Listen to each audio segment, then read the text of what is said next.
Good evening, everyone. We'll go ahead and call the April 17th, 2024 Planning Commission meeting to order. Confirmation of posting and roll call. Thank you. This meeting has been posted in accordance to Nevada Open Meeting Law. All members are present with the exceptions of Member Rudd and Member Biasi, who are on the telephone. Thank you. Please stand and join me in the Pledge of Allegiance. I pledge allegiance to the flag of the United States of America and to the republic for which it stands, one nation, under God, indivisible, with liberty and justice for all.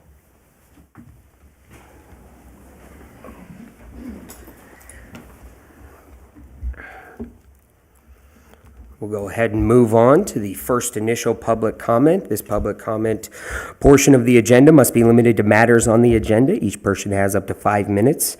Anyone wishing to be heard at this time during the initial public comment period? Members of the public may call into 702-589-9629.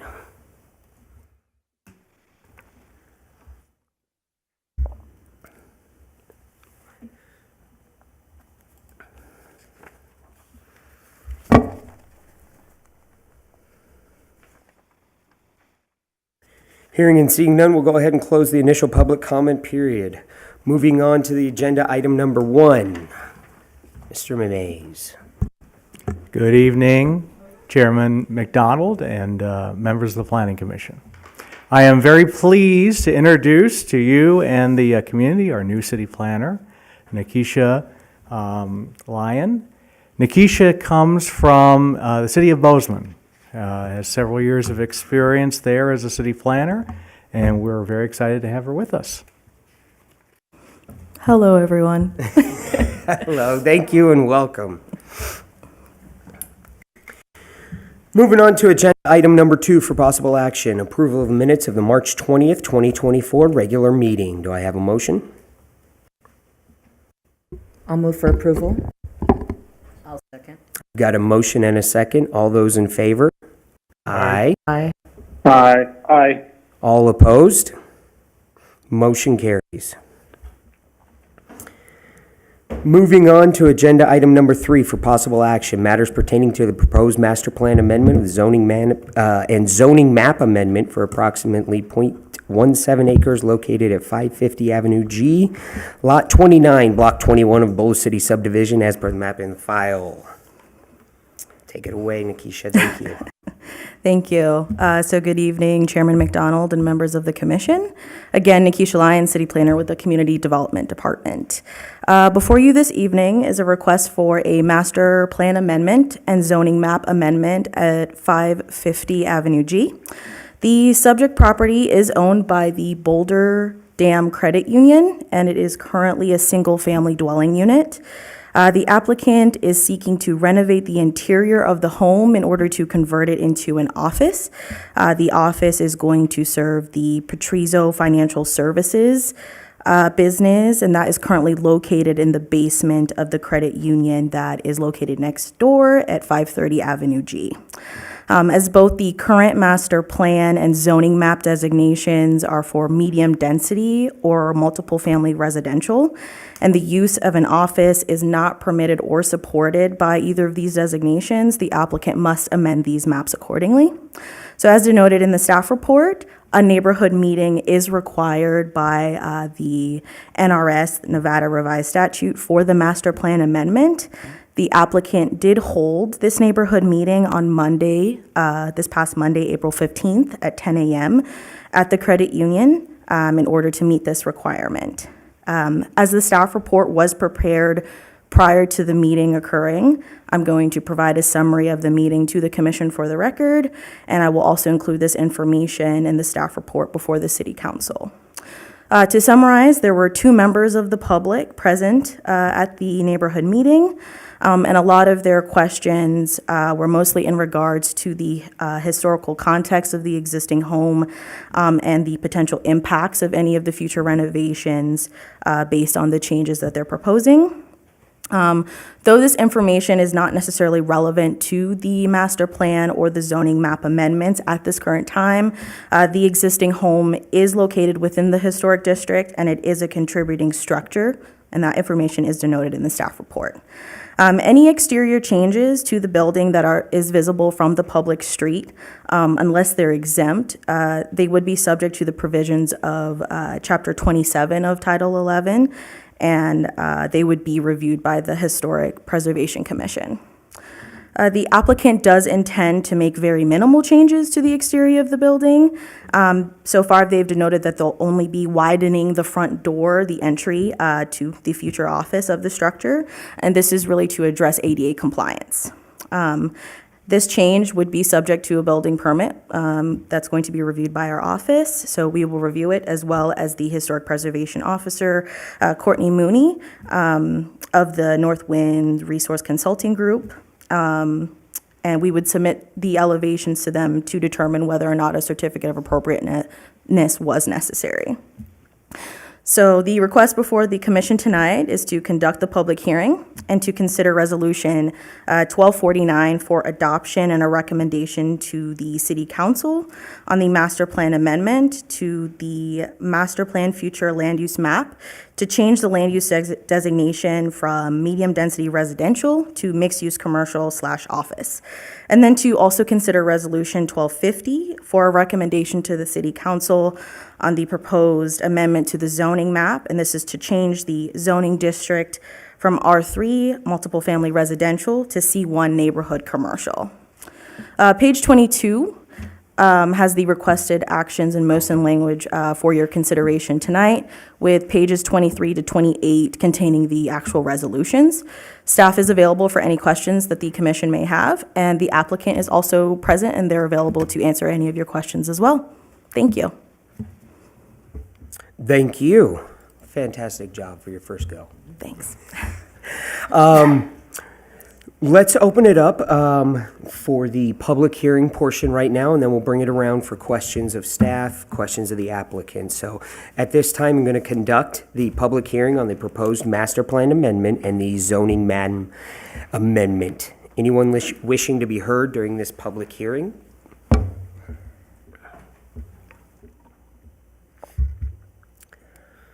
Residents may also call in to 702-589-9629.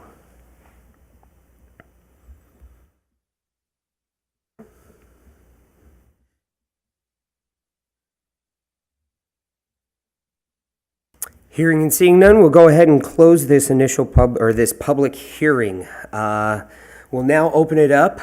If there's any questions of staff, who would like to kick us off? I've got a few questions for you, and then we'll have a few questions for the applicant. Do we know, so this is a rental property now, and essentially they're going to leave it as an outside structure looking like a still single-family home, making only interior changes, correct? Yes, that's correct. Do we know how many other home-based businesses are in Boulder City that if this were to be approved would then turn around and be open to equally apply for a C1 variance and change their home anywhere in the city? I'm not aware of any other home-based businesses, but this would have to come before you if anybody else wanted to rezone their property. It's not a variance, so we're actually just making a change to the zoning district itself. Correct.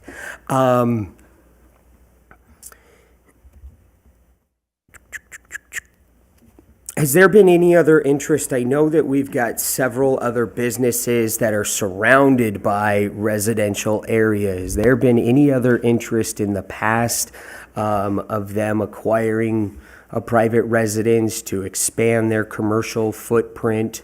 Expressed any interest, cultivated any ideas with the city in the past? I don't recall, Mr. Chairman, any recent requests, but we do have other properties in the area that are already, they were originally residential, and then they were rezoned to C1.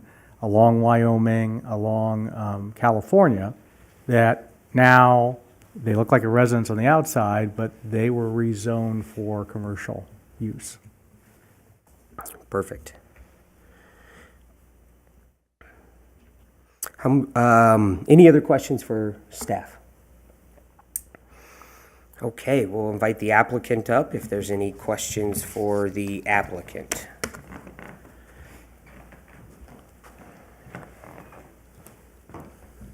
State your name for the record, please. Steele Hendricks. Thank you. Any questions for the applicant? The only question I've got is, I assume you guys have a handful of single-family residence ownership on your books. Is this something you guys are looking to do across your portfolio, or is this a simple one-off given the circumstances? It's a simple one-off given the circumstances. We also own the duplex that's behind our lot, but that's the only other lot we have on portfolio.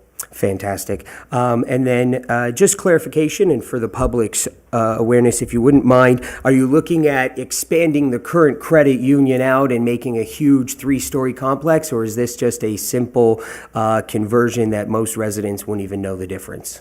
Yeah, for us, one of the things that we're interested in is maintaining that historical appeal and look and the way the house is. We know it's contributing. And so for us, this is just an expansion that allows us to move some office space out, but more importantly, to give a little more visibility to Patrizo Financial, which has been in our basement for some time. So, I think originally, longer back historically, there were plans to expand in a bigger way. That's just not feasible for us. And so this is just a way for us to get a little more office space that still contributes to the community. Fantastic. Any other questions of the applicant? Perfect. Then I will entertain a motion, and it sounds like we can probably take both resolutions at the same time. I move to approve resolution number 1249 based on the findings that the amendment to the master plan conserves and promotes public health, safety, and general welfare. And I move to approve resolution number 1250, which is in conformance with the findings as denoted in 11-33-9 of the Boulder City zoning ordinance. I'll second.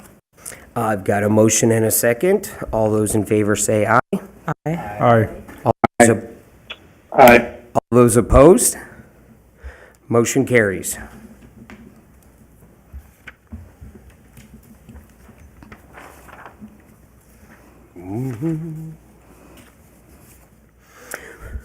Moving on to item number 4 for possible action, matters pertaining to a proposed master plan amendment and zoning map amendment for approximately 293.89 acres in the El Dorado Valley near the western city limits. Good evening again, Commission. So for agenda item number 4, this request is for a master plan amendment and zoning map amendment for, again, approximately 294 acres that's located in the El Dorado Valley. These are portions of about 5 parcels located south of Spring Canyon Road, west of US 95, east of Drone Port Avenue, and north of Black Hills Drive. That is illustrated on the exhibit map. Both amendments are city-initiated, as we are the owners of these parcels, and these subject properties are currently vacant and are proposed to be used for battery energy storage systems. As both the current master plan and zoning map designations do not permit or support solar development, the city must amend these maps. The master plan future land use map designation would change from manufacturing and open lands to manufacturing energy, and the zoning district would change from government open space and research and development to energy resource. As noted in the staff report, a neighborhood meeting is required by the NRS requirements for a master plan amendment. Staff's summary of this request does satisfy that requirement. The properties are predominantly surrounded by other city properties that are zoned government open space. There's most of the land to the west, portions to the south, as well as the east, as well as energy resource zoned land to the south as well. There are some pockets or donuts of land that are not yet annexed into the city that are adjacent to this area as well. So the request before the commission tonight is to conduct the public hearing and consider Resolution 1251 for adoption and recommendation to the City Council on a proposed amendment to the Master Plan Future Land Use Map to change the land use designation from manufacturing and open lands to manufacturing energy, and then to consider Resolution 1251 for a recommendation to the City Council on a proposed amendment to the zoning map, and this is to change the zoning district from government open space and research development to energy resource. Page 34 has the requested actions and motion language that is there for your consideration tonight. Staff is available for any questions that the commission may have. And Brock Armentrout, hopefully I said that correctly, who's the city's contract real estate manager. He is serving on behalf of the city as the applicant, and he's also available for any questions that you may have. Thank you. Excellent, thank you. And just for clarification, that does satisfy our neighborhood meeting requirements, correct? That is correct. Fantastic. We'll go ahead and conduct the public hearing on this matter. Anyone wishing to be heard, please. And residents may call in to 702-589-9629.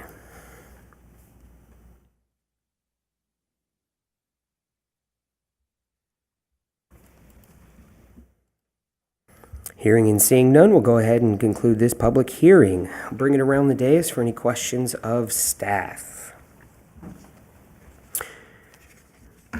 My question being, is this encroaching on any recreational? I don't recreate down there, but I know that that's been a hot topic before as we've considered lands. Is this a normal recreational use area? Are you familiar?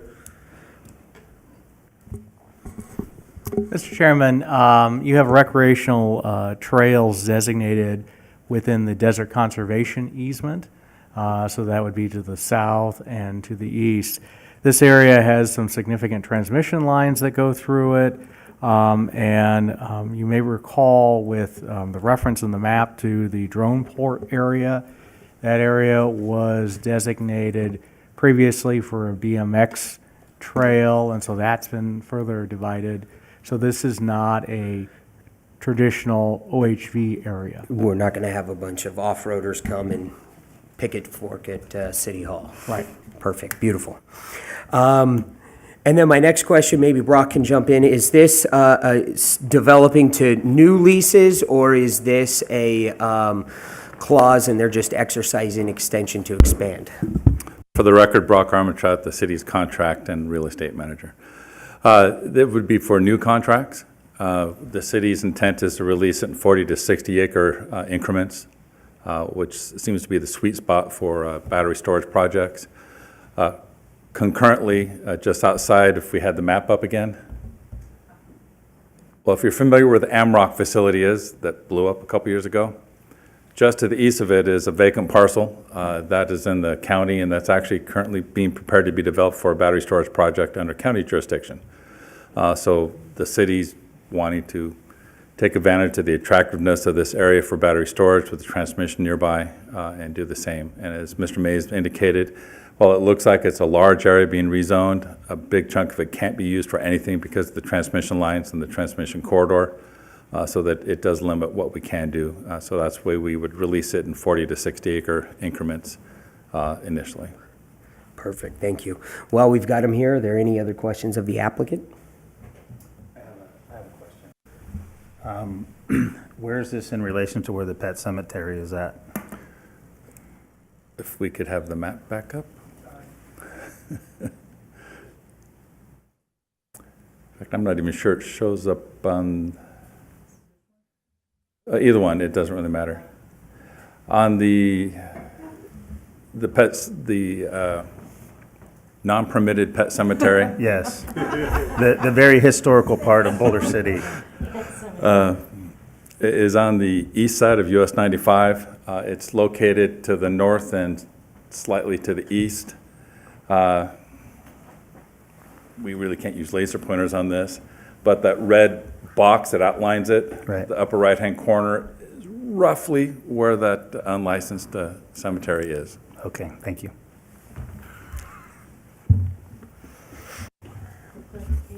For clarification, outside the red box. Correct. It's east and it's within the Boulder City Conservation Easement, commonly called the tortoise easement or turtle habitat. And under the terms of that easement, the city couldn't develop it if we wanted to. Any other questions? I will entertain a motion.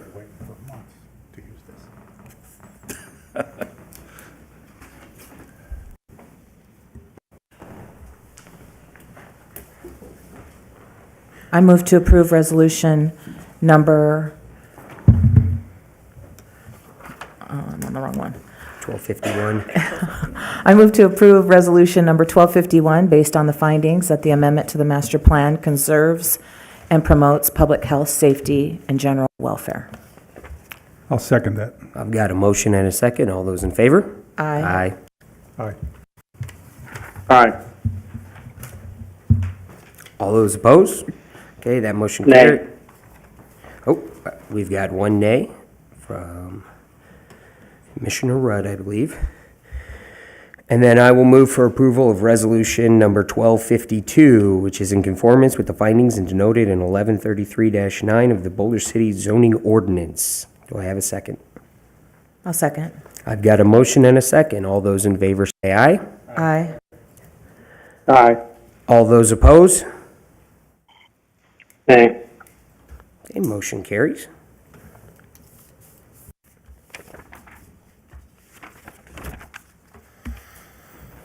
Moving on to agenda item number 5 for possible action matters pertaining to the 2024 land management process.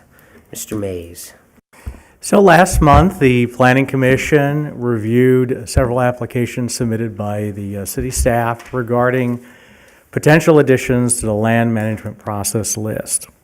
The Planning Commission requested continuation of applications 2402 and 2403 and had several questions regarding those two proposed additions.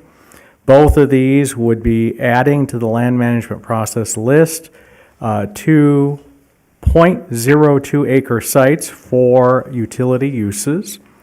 And in the staff report, pages 43 and 44, staff has prepared answers to the Planning Commission question. We also have additional staff here to answer any further questions that the Planning Commission has. And just to briefly recap, we have one of the properties at Wayland Field. This is off of Adams. Again, 0.02 acres. And to help respond to the Planning Commission questions, staff prepared a map which shows surrounding existing structures relative to that proposed use addition. And then the second site, which we refer to as 2403, is at Veterans Memorial Park. And so with that, I can answer any questions. You have before you resolution 1253 for your consideration. Okay, thank you, Michael. Let's jump, before we conduct the public hearing, let's jump into questions for city staff. So anybody like to kick us off with questions? Commissioner Crum. I don't have any questions, but I have several comments. So the last Planning Commission meeting that we had where this item was proposed, I read the packet the day of the meeting. Shame on me. That won't happen again. Because I felt like there were a lot of unanswered questions and a lot of missing information. And despite my best efforts to get answers to those questions, both prior to the meeting and at the meeting, I still walked out of here scratching my head.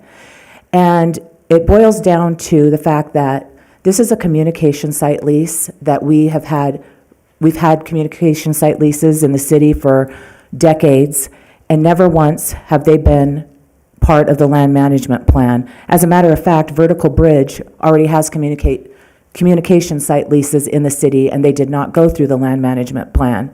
So what's been lost here is what the purpose of the land management plan is, and that is to determine the viability of the sale or lease of city-owned land for future development. A communication site lease is not development. It's going in a park. The park is developed. It's going to stay a park. And .02 acres of that park were not reserved for future development. And so that's number one. That's the biggest issue. And I was trying to get at that, and I just couldn't really, because of the lack of information, I just couldn't wrap my head around it. This whole process, so I had to do my own research, which I'm retired, and I really have better things to do, but I started doing my own research, and this whole process with Vertical Bridge started back in October of '22 when these parcels were appraised. An RFP went out. The RFP closed a year ago. And then what it seems to be is that in the midst of all this, someone decided this needs to go through the land management plan process and make the poor applicant go through this process when they've already went through a strenuous RFP process that provided all information that you could ever want. The land management process does not enhance that whatsoever. And furthermore, this is just not, I don't understand what happened. Something happened, and I don't know exactly what it is, but even if it was determined that now communication site leases are going to go through the land management process, this was not done right, because the city, it clearly states in the code that any individual, developer, or group who has an interest in acquiring or leasing city-owned property shall file the request. This request came forward as a city request. The city is not leasing its own land. It's a request from Vertical Bridge. That's my other problem. And then also the charter gives the city an exemption to lease land if it's for, if they determine it's good for the community. So even, I don't think it's appropriate for the land management process. That's number one. And even if it was, I don't think the process was followed correctly. That's number two. So that's all I have to say for now. Thank you, Lou. Anyone else? Questions? I've got some questions for you, Michael. Along the lines of kind of how we ended up here today, identifying these two locations. How did we get to these two locations as opposed to anywhere else in the city lacking cell service? You know what? I'd like to bring up Brock Almentrout, who was part of that process, to help answer that question. Perfect, thank you.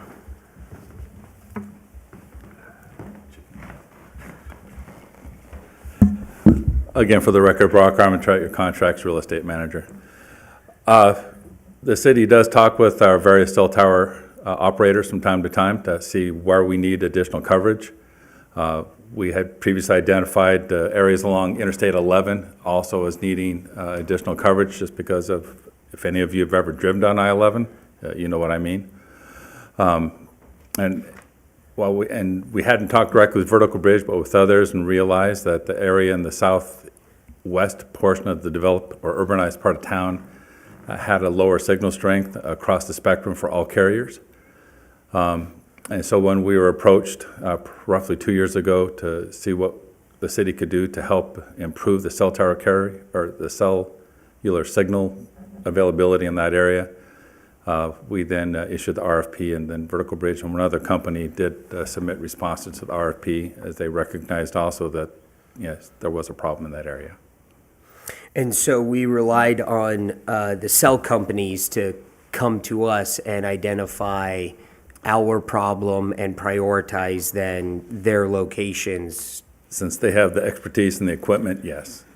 Did they provide any other areas of potential interest or other areas that maybe were not covered, but they did not want to put a tower there? Some time ago, quite some time ago, Ms. Crum was even working with the city back then. The Hemingway Valley had been initially identified as an area where we were severely lacking. And at that time, that's where we have put one. More recently, where we could improve coverage really resonates from what we can put up on top of Red Mountain to better help the longer distance areas. And where we really do lack coverage is on 95, going southbound between us and Searchlight. Much of that area is outside our control because it's either in BLM land or tortoise habitat where we can't do much. We are working with the cell tower that's existed for quite some time adjacent to the El Dorado substation and Copper Mountain Solar One to see if they can work with other carriers to maybe co-locate other carriers besides just T-Mobile up on that tower. And I actually just talked to them yesterday about that. So we can try to improve signal coverage in that area. But as far as here within the urban area, AT&T is struggling, but the other carriers seem to be doing okay other than this part of town. So for the most part, the other residential areas would be under good coverage, and there's not any other areas lacking that we would Not identify currently. currently.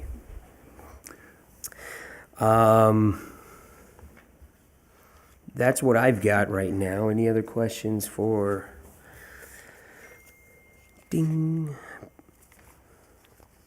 pertaining to the applicant? All right, I'm going to go ahead and conduct the public hearing regarding the proposed addition of approximately .02 acres located at Wayland Field, utility use, and .02 acres located at Veterans Memorial Park for utility use. Anyone wishing to be heard on this matter? Residents may also call in to 702-589-9629.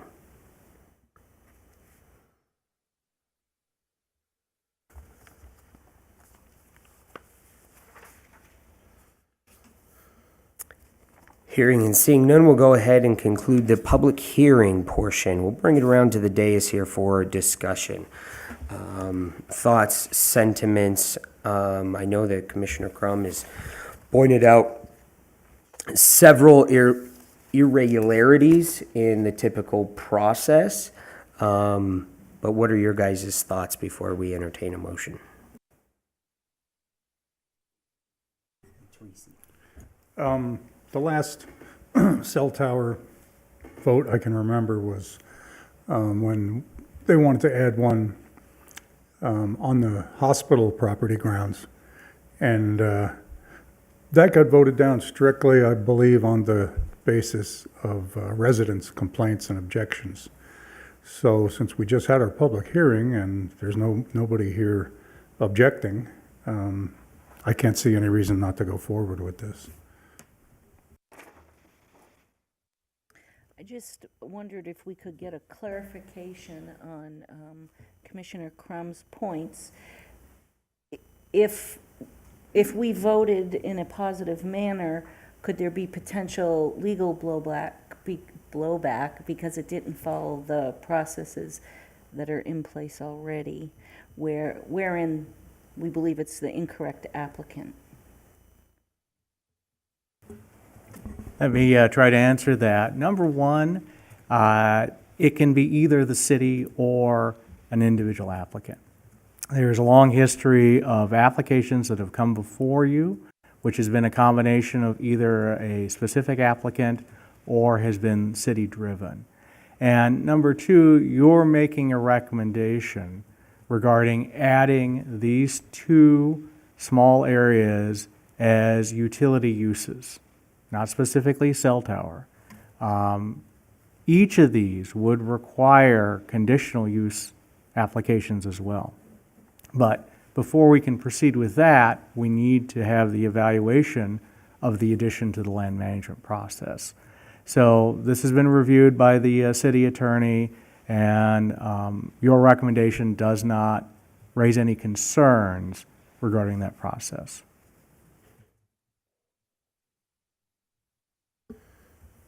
Any other questions, comments? I just have to make another comment. To me, this feels like you started down the road, like many other communication site leases that have gone on for years and years and years. And in the middle of it, Someone decided that it had to go it had to go through the land management plan. It defies all logic to go through the land management plan. It just does, especially when they had to submit an RFP and go through that process. The purpose of the land management plan is if there's a desert behind a development and the citizens are made aware that a gas station might be going in there or another development, not a communication site tower.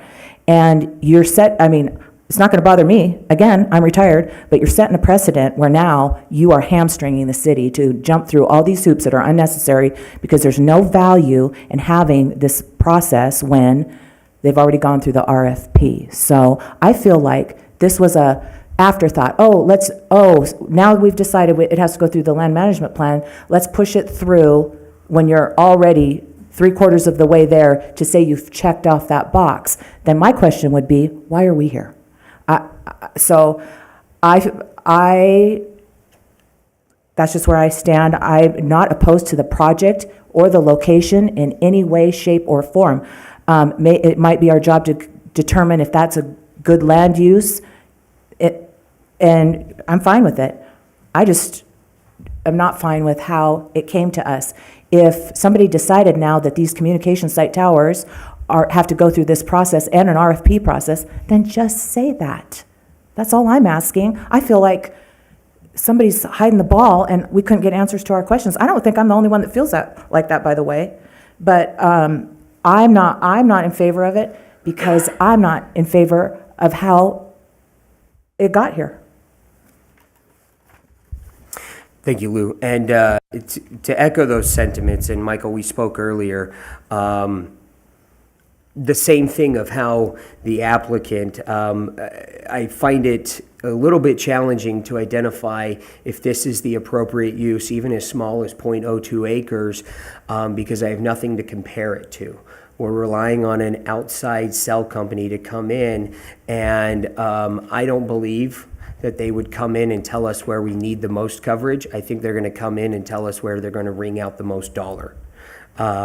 And that's why I have reservations to determine if this is the appropriate use for this location, because we as a city entity have not evaluated other areas to compare it to this.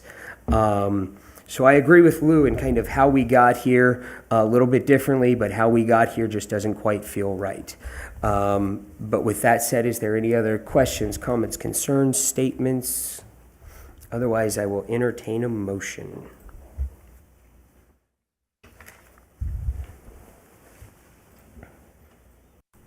Anyone wishing to recommend for approval? Fritz, Mr. Chairman, this is Ernie Biasi. Yes, sir. I frankly don't have an issue with the project, and while I think all the points that Commissioner Crum has raised are valid, the whole issue here before us is this project worthy of being moved forward? I would, under this scenario, recommend approval and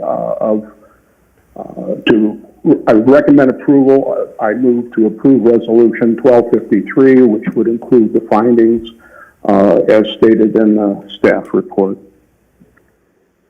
I second. I've got a motion and a second. All those in favor say aye. Aye. Aye. All those opposed say nay. Nay. Nay. Nay. Motion carries.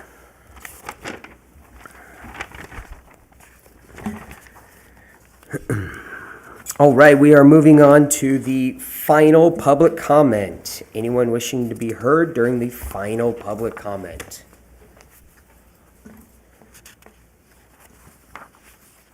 Residents may also call into 702-589-9629.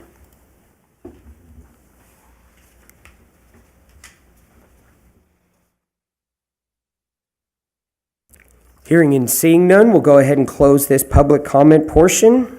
Meeting adjourned.